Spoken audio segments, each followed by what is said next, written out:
Otra vez bienvenidos a esta tercera emisión de Imagen Informativa. Este jueves 16 de mayo. Y como le comentábamos desde el inicio de esta emisión, la nueva estrategia para combatir el crimen en Michoacán incluye la desactivación de los grupos de autodefensa que operan en Buenavista, en Tecalpatepec y Coacolman, adelantó Fernando Cano Ochoa, subsecretario de Gobernación en Michoacán. Me parece que se necesita mucho más que esto, pero bueno, eso es parte de la nueva estrategia. Dijo que las fuerzas militares no darán detalles de los operativos para regresar a la normalidad a los municipios de la Tierra Caliente, pero no descartó la captura de quienes comandan esos grupos de autodefensa, como el caso de Hipólito Mora Chávez, principal líder de los llamados policías comunitarios de Buenavista. Y esa será la acción que se tendrá en lo sucesivo por parte de las Fuerzas Armadas. Si se va a combatir este tipo de grupos por parte del gobierno federal, tendrán que hacerlo. Agregó Fernando Cano que esta madrugada fueron detenidos 12 elementos de las guardias comunitarias del municipio de Paribán, limítrofe con Jalisco, quienes habían secuestrado a un policía de tránsito. Les aseguraron 17 armas. Pero al mismo tiempo que esto ocurría, integrantes de la autodefensa que ayer frenaron a los elementos del ejército mexicano se reagruparon esta madrugada y tomaron el control del centro de Coacolman, en Michoacán, y mantienen retenidos a 3 policías ministeriales y un agente estatal preventivo. Fuentes de la Secretaría de Seguridad Pública Estatal reportaron que hombres armados y con el rostro cubierto incendiaron 3 aserraderos que operaban en la zona rural de Coacolman, donde también quemaron un camión y dañaron la carretera local. Ante la reactivación de estos grupos de autodefensa no tienen nada, son grupos criminales. Algunas escuelas suspendieron clases, se cancelaron parte de las actividades en la alcaldía, donde permanecen acuartelados los policías municipales y socorristas de protección civil ante el temor de ser agredidos. Los integrantes del ejército mexicano se han limitado hasta ahora a colocar retenes en los accesos a la comunidad y no se acercan al sitio donde están reunidos más de 150 hombres armados con rifles de alto poder. Eso se llama falta de gobierno, ingobernabilidad. Eso es lo que hay que superar. Ese es el desafío, uno de los desafíos que se tienen que superar en Michoacán y que son consecuencia de un gobierno desastroso, el de Leonel Godoy, y de una administración, la de Fausto Vallejo, que no ha tenido, la verdad, continuidad por la propia situación personal de Fausto Vallejo. Este jueves fue designado el general brigadier Alberto Reyes Vaca como secretario de Seguridad Pública de Michoacán en sustitución de Leopoldo Hernández Bedoy, quien estuvo solo 77 días en ese cargo. En el acto protocolario, el general Reyes Vaca, tercer titular de Seguridad Pública de la actual administración, expuso que entiende la seguridad pública como una tarea integral donde las acciones policiales son solo una función más. Hoy la seguridad es integral porque comprende otros indicadores como la justicia, la educación, la igualdad social y el bienestar común. La seguridad comprende también diferentes actores. Bueno, mientras tanto, en otro estado cuya situación es muy difícil, pero no tan difícil como la de Michoacán, en Guerrero, la Procuradora de Justicia, Marta Elba Garzón, presentó su renuncia argumentando motivos personales. Es la tercera renuncia que se presenta esta semana en el gabinete de Ángel Eladio Aguirre Rivero, luego de las renuncias del secretario general de Gobierno, Humberto Salgado Gómez, y del titular de Seguridad Pública, Guillermo Jiménez Padilla. En su lugar fue nombrado Iñaki Blanco, exdelegado de la Procuraduría General de la República en ese estado. Miembros de la Coordinadora Regional de Autoridades Comunitarias en San Luis Acatlán, otro grupo de autodefensa, en la región de la Costa Chica de Guerrero, solicitaron el fortalecimiento del sistema de justicia y reeducación. El coordinador regional de la Casa de Justicia en el municipio de San Luis Acatlán, Raúl de Jesús Cabrera, dijo que se oponen a ser arrinconados y aseguró que nunca han pedido la salida de las autoridades estatales de su territorio. No piden la salida de las autoridades, simplemente ellos se hacen cargo de la autoridad. Es una barbaridad, no se puede permitir. Al presentar lo que se denominó como mapa de alerta de contingencia democrática, en el que muestran los estados donde hay focos rojos de cara a la elección del 7 de julio, el dirigente nacional panista Gustavo Madero denunció que el PRI, dice, está operando políticamente para inclinar a la balanza a su favor. Bueno, lo único que faltaba que no operen políticamente para ganar las elecciones, hombre.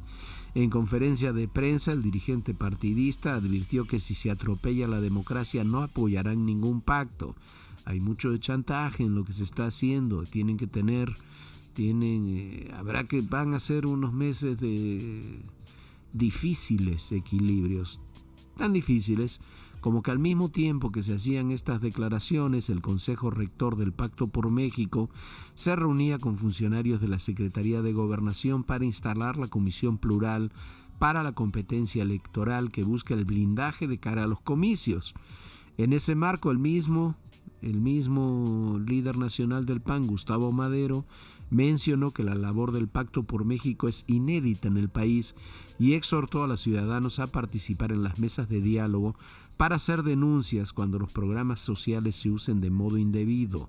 Por su parte, César Camacho, dirigente nacional del PRI, resaltó que el pacto está por encima de los procesos electorales sin importar quién gane los comicios. Vamos a ver después del 7 de julio si es así. El gobernador de Tabasco, Arturo Núñez, retó al gobernador Andrés Granier Melo a comparecer ante las autoridades correspondientes, así como a su ex secretario de Finanzas, José Sáiz, y su subsecretario de Egresos, Miguel Contreras. Lamentó que el ex gobernador se quiera presentar ante la ciudadanía como una víctima y mienta al asegurar que no dejó a la entidad en quiebra. Niego categóricamente conocer el domicilio actual del químico Andrés Granier Melo. Lo que afirmó en la entrevista de ayer es absolutamente falso. 2. Con Andrés Granier Melo no he asumido ni asumiré compromiso alguno, ni antes ni después de tomar posesión como gobernador de Tabasco he pactado asunto alguno con él. Mi compromiso es solo con la ley y con los tabasqueños. Es un desastre lo de Andrés Granier, pero bueno, el secretario de Gobierno de Tabasco, Raúl Ojeda Subieta, aseguró que irán contra los saqueadores del Estado y lamentó las mentiras del exgobernador Andrés Granier. Yo no sé qué es más lamentable de toda esta historia. Si estos audios donde el señor Granier habla de sus zapatos, sus trajes, sus pantalones, sus camisas, etcétera, etcétera, ahí contados por cientos. Si eso, o que después haya dicho, bueno, no, que en realidad había exagerado y lo que sucede es que estaba muy borracho cuando lo grabaron, y después, hombre, es un desastre. Yo creo que lo que hay que hacer es asumir la responsabilidad, y ya le toca a Granier hacerlo. 8 de los 12 acusados de usar indebidamente sus cargos en el proceso de construcción de la Estela de Luz afirmaron que son chivos expiatorios por esta obra, que tuvo un costo al erario superior a los 1.300 millones de pesos.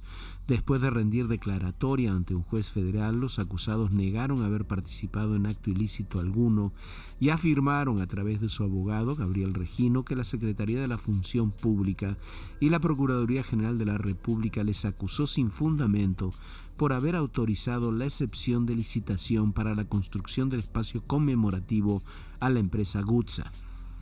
Que a ellos les imputan exclusivamente el haber autorizado la excepción a la convocatoria a una licitación pública y en su lugar haber hecho una invitación restringida a cuando menos 3 personas. Esos son los únicos hechos que a ellos se les imputan. Es como quererlos vincular a ellos, responsabilizarlos de todo lo que ocurrió posteriormente, aun cuando ya no participaron en los actos posteriores.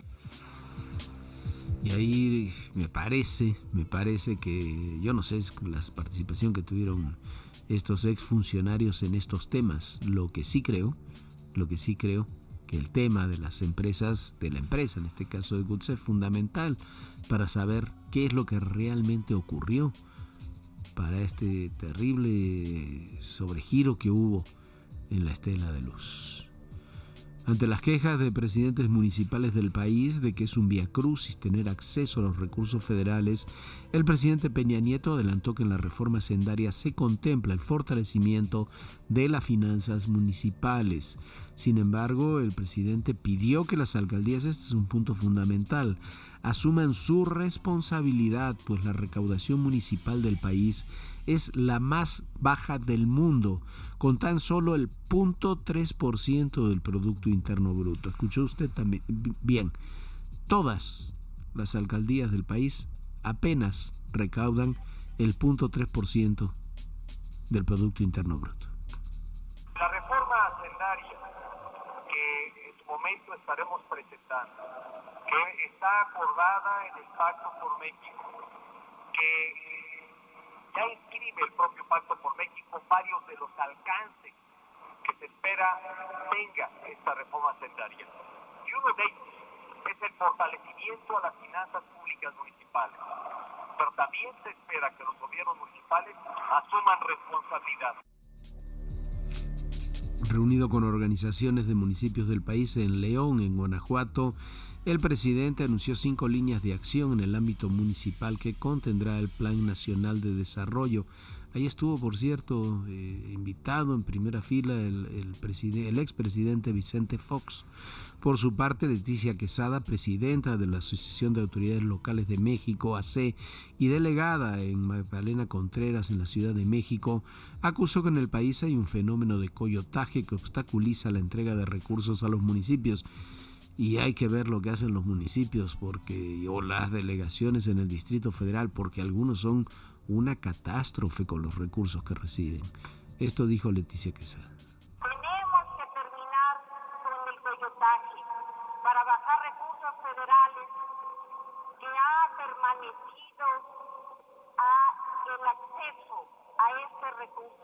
Hay un coyotaje, señor presidente, que es posible bajar los recursos a muchos de los municipios, porque se ven beneficiados este tipo de coyotajes, a veces hasta con el 30 o el 40% de la repartición.